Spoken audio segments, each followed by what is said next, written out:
Assalamualaikum warahmatullahi wabarakatuh. Semakin banyak negara yang bela dan bantu Palestina. Secara mengejutkan, Korea Utara dan pemimpinnya Kim Jong-un yang biasanya acuh terhadap negara lain, dikabarkan telah memerintahkan para pejabat untuk mendukung warga Palestina dan mungkin mempertimbangkan untuk menjual senjata kepada kelompok militan di Timur Tengah. Menurut tagihan mata-mata Korea Selatan NIS, dalam audit tahun 2023 oleh Majelis Nasional yang diadakan pada hari Rabu 1 November 2023, Direktur Badan Intelijen Nasional Korea Selatan Kim Kyo-yoon mengatakan kepada anggota parlemen bahwa pemimpin Korea Utara diyakini telah menginstruksikan berbagai dukungan untuk Palestina dalam upaya nyata untuk mengambil peran dari perang tersebut. Melansir The Korea Herald, Kamis 2 Oktober 2023. Kepala Dinas Mata-Mata Korea Selatan seperti dikutip oleh Rep Yo Sang-bum, Sekretaris Eksekutif Komite Intelijen Majelis, mengatakan kepada anggota parlemen bahwa Korea Utara dapat terlibat dalam perdagangan senjata dengan kelompok militan. Kepala Dinas Mata-Mata tersebut mengatakan kepada anggota parlemen bahwa Rusia kemungkinan besar menyediakan teknologi yang dapat meningkatkan peluang Korea Utara untuk berhasil meluncurkan satelit mata-mata, menyusul dua upaya yang gagal pada awal tahun ini. Seperti diketahui, Korea Utara telah memasok senjata ke Rusia untuk membantu perangnya melawan Ukraina, mengirimkan peluru artileri dan senjata lainnya melalui laut sekitar belasan kali sejak bulan Agustus. Jumlah artileri yang dikirim Korea Utara ke Rusia diperkirakan cukup untuk bertahan setidaknya 2 bulan dalam perang di Ukraina. Korea Utara telah mengoperasikan pabriknya di seluruh negeri dengan kapasitas penuh untuk terus menyediakan senjata kepada Rusia. Kepala Dinas Mata-Mata tersebut mengatakan kepada anggota parlemen bahwa lebih dari 80% serangan cyber asing terhadap Korea Selatan dilakukan oleh Korea Utara dan Cina, dan bahwa frekuensi serangan cyber yang dilakukan oleh musuh telah meningkat sekitar 32% sepanjang tahun ini dibandingkan tahun sebelumnya. Korea Utara baru-baru ini lebih sering menargetkan perusahaan swasta dibandingkan lembaga pemerintah, termasuk situs portal Korea Selatan yang paling banyak digunakan, Naver. Dalam audit yang dilakukan pada hari Rabu, Partai Kekuatan Rakyat yang berkuasa dan Partai Demokrat Korea sepakat untuk membentuk sebuah komite untuk menyelidiki kekhawatiran keamanan cyber seputar Komisi Pemilihan Umum Nasional yang pemilunya tinggal 6 bulan lagi. NIS melakukan evaluasi keamanan cyber bersama dengan Badan Internet dan Keamanan Korea dari tanggal 17 Juli hingga 22 September dan menemukan bahwa ada kemungkinan untuk membobol database pemilih terdaftar milik pengawas pemilu nasional, mencetak surat suara tambahan, dan memanipulasi hasilnya.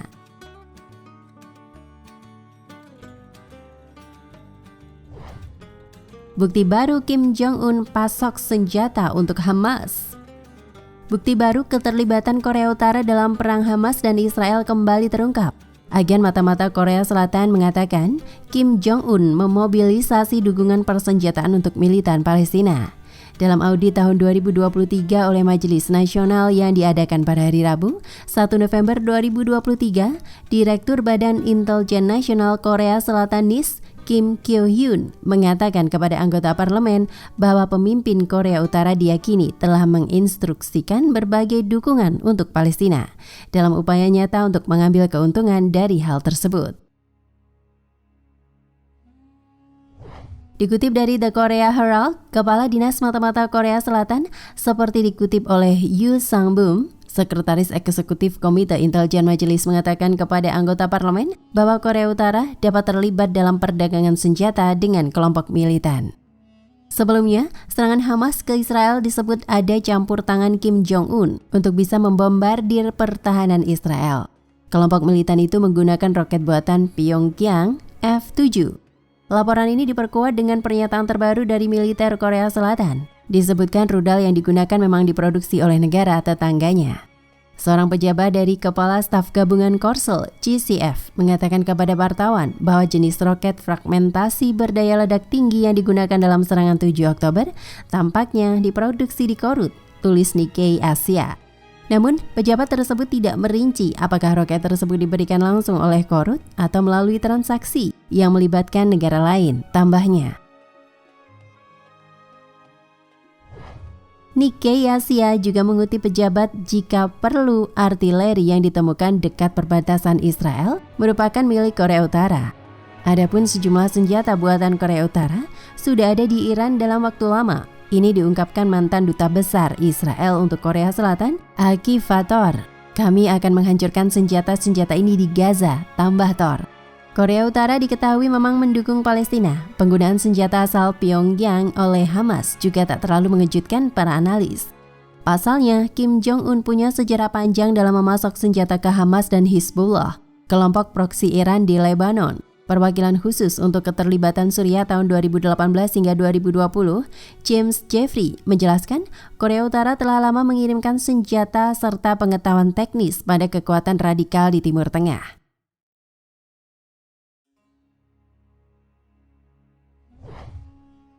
Alasan utama Vladimir Putin dan Kim Jong-un bela Palestina. Alasan Vladimir Putin dan Kim Jong-un dukung Palestina dibanding Israel menjadi faktor penting dalam konflik tersebut. Publik bertanya-tanya apa yang menjadi alasan kedua negara ini mendukung Palestina, tidak seperti negara adidaya lainnya yang mendukung Israel, salah satunya Amerika Serikat. Lantas, apa yang menjadi alasan Vladimir Putin dan Kim Jong-un dukung Palestina dibanding Israel?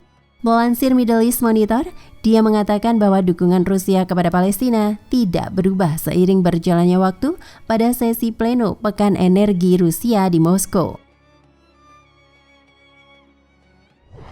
Rusia menganjurkan implementasi resolusi Dewan Keamanan PBB dengan fokus utama pada pembentukan negara Palestina yang merdeka dan berdaulat. Putin menganggap implementasi resolusi-resolusi ini sebagai langkah penting menuju perdamaian dan stabilitas di kawasan tersebut. Kepala negara Rusia itu mengakui bahwa konflik ini telah berlangsung lama dan menyebabkan penderitaan tinggi. Dukungan Putin terhadap Palestina muncul dari keinginannya untuk mengurangi jumlah korban sipil dan mengatasi ketidakadilan yang terjadi di wilayah tersebut. Selain Vladimir Putin, pemimpin Korea Utara Kim Jong-un juga mengatakan dukungan kepada Palestina sebagaimana melansir dari India Today. Kim Jong-un telah mengeluarkan perintah kepada pejabatnya untuk mendukung Palestina selama konflik Israel-Hamas. Langkah ini menunjukkan solidaritas Korea Utara terhadap perjuangan Palestina dalam mencapai kemerdekaan dan kedaulatan. Namun, sejumlah laporan menyebutkan dukungan Kim Jong-un kepada Palestina sebagai langkah mereka untuk menjual senjata di Timur Tengah. Sebagaimana dilaporkan oleh The Associated Press, pejabat Korea Selatan dan dua ahli pertahanan senjata Korea Utara mengatakan bahwa Hamas diduga menggunakan granat berpeluncur roket F-7 buatan Korea Utara. Senjata tersebut merupakan senjata yang ditembakkan dari bahu dan umumnya digunakan oleh pejuang untuk melawan kendaraan lapis baja.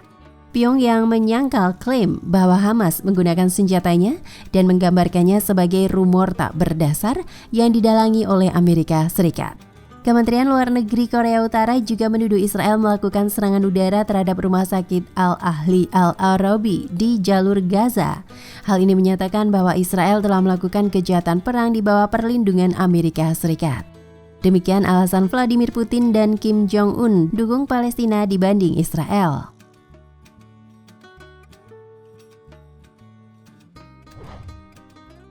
Dukungan Korea Selatan terhadap Israel. Hubungan Israel dengan Korea Selatan adalah hubungan diplomatik, komersial, dan budaya antara Israel dan Korea Selatan. Korea Selatan telah memelihara hubungan dengan Israel sejak tahun 1948. Dan pada tahun 1962, kedua negara membuka hubungan diplomatik secara resmi. Israel dan Korea Selatan telah mengekspresikan ketertarikan mereka untuk memperkuat hubungan mereka dalam semua sektor, terutama pertahanan negara, tetapi juga termasuk energi terbarukan, sains dan teknologi, dan juga perdagangan bilateral.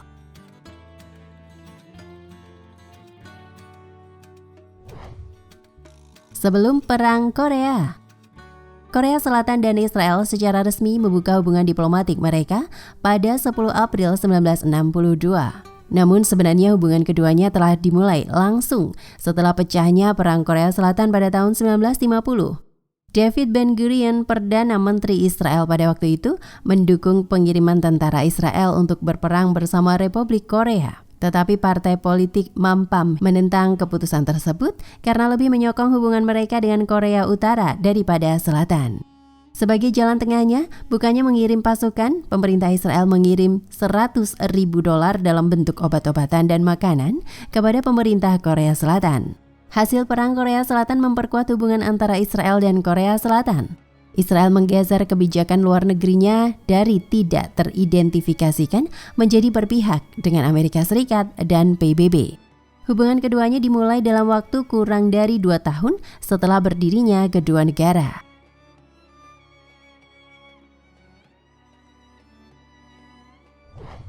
Setelah Perang Korea, Israel membuka kedutaan besarnya di Seoul pada bulan April 1968. Israel membantu Korea Selatan dalam mendirikan infrastruktur dalam industri pertanian, pengairan, dan pertahanan. Angkatan Darat Korea Selatan membeli senjata buatan Israel dalam jumlah besar, termasuk Uzi. Pada tahun 1966, delegasi dari kedua negara saling mengunjungi masing-masing negara. Pada bulan Februari 1972, pemerintah Israel menutup kedutaan besarnya di Seoul. Krisis minyak 1973 dan krisis energi 1979 mempengaruhi kebijakan Korea Selatan terhadap Israel. Untuk sementara, Korea Selatan mulai mendukung negara-negara tetangga Israel dibandingkan negara Israel. Presiden Korea Selatan Park Chung-hee meminta Moshe Dayan untuk mempertimbangkan kembali penutupan kedutaan besarnya, tetapi Dayan menolaknya. Namun hubungan diplomatik Korea Selatan dengan Israel tidak terputus. Hubungan keduanya dilakukan lewat Tokyo. Duta Besar Israel untuk Jepang bertindak sebagai duta besar bukan penduduk untuk Korea Selatan. Setelah masa normalisasi dan pendinginan situasi dan hubungan antara Israel dengan negara-negara tetangganya, Korea Selatan menyetujui pembukaan kembali kedutaan besar Israel pada tahun 1992. Kedua negara lalu menandatangani perjanjian untuk memperkuat kerjasama dalam industri pesawat udara dan Institut Saint Weizmann.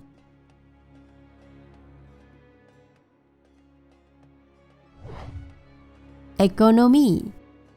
Perdagangan di antara Israel dan Korea Selatan tumbuh dengan kelipatan 6 dari 148 juta US dollar menjadi sekitar 1 miliar US dollar di antara tahun 1990 hingga tahun 2000.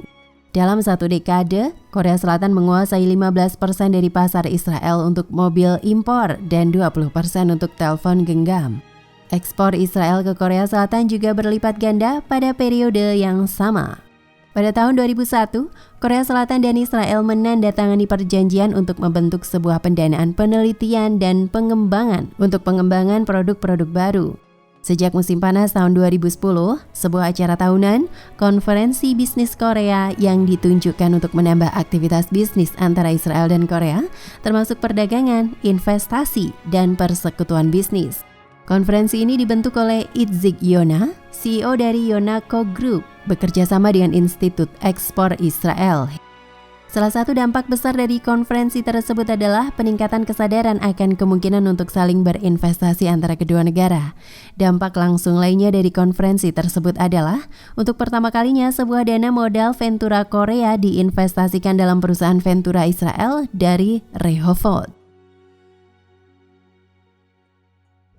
Pada bulan Agustus 2010, Korea Venture Investment Corp, sebuah perusahaan manajemen keuangan yang didukung negara, menandatangani sebuah nota kesepahaman dengan Vertex Venture Capital dari Israel untuk menggalang dana sebesar 150 juta US dollar yang akan digunakan untuk membiayai usaha patungan atau merger dan akuisisi perusahaan Ventura kecil dan menengah di kedua negara. Pada tahun 2011, delegasi parlemen beranggotakan 11 orang bertemu dengan Presiden Israel, Shimon Peres, di Hotel King David di Yerusalem. Delegasi tersebut dipimpin oleh Yi Byung-soo, mantan Ketua Komite Majelis Nasional Transportasi dan Kelautan. Juga hadir Park Jin, mantan Ketua Komite Luar Negeri dan Perdagangan. Pada 11 November 2013, Duta Besar Korea untuk Israel, Kim Il-soo, mengumumkan bahwa Israel dan Korea Selatan dapat menjadi lokomotif ekonomi, merujuk pada kerjasama teknologi tinggi di antara kedua negara. Pengumuman tersebut dirilis saat forum ekonomi kreatif pertama antara Korea dan Israel yang digelar di Tel Aviv yang menonjolkan jaringan teknologi tinggi Korea-Israel, sebuah proyek yang ditunjukkan untuk meningkatkan kolaborasi industri di berbagai bidang teknologi tinggi.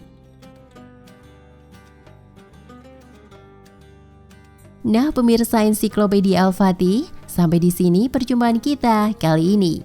Semoga menginspirasi.